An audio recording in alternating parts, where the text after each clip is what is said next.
任性啊！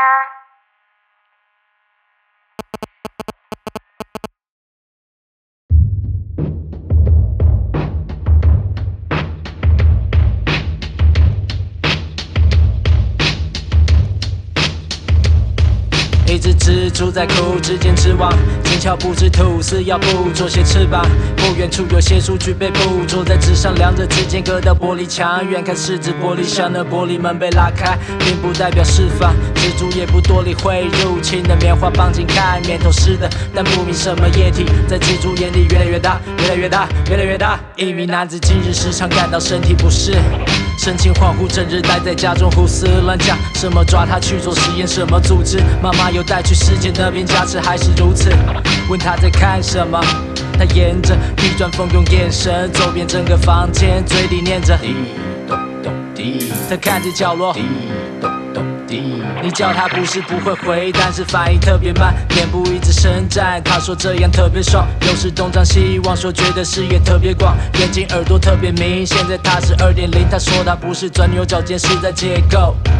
不是发神经，是在写作。家人形象有些紧张，不能再点破。亲人插队，拜托另一位师傅解惑。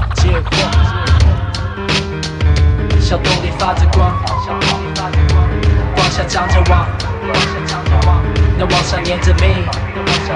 发光的蜘蛛摇着屁股，小洞里发着光，光下张着网。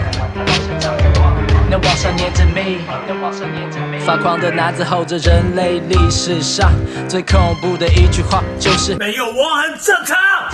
如果说出这句话的是位国王，那广场上的危险就防不胜防。而这名男子一星期后来到医院，左耳伸出剧烈疼痛止不住的晕眩，脑里没法思考，全是诗句在组合。脚上穿着乔丹牌的外骨骼，告诉医生耳里总有耍点圣诞，不疑有他。家里以为卡到他，以为自己太爱嘻哈。医生想了想，除了衣物没有其他，替他做了检查，时间抵达。是一只蜘蛛，用药水滴它，死后取出有0.55公分，它还发着光的尾部。看着名声炫目，男子疼痛止住晕眩，数日后渐渐恢复。那就是研究研究啊，主人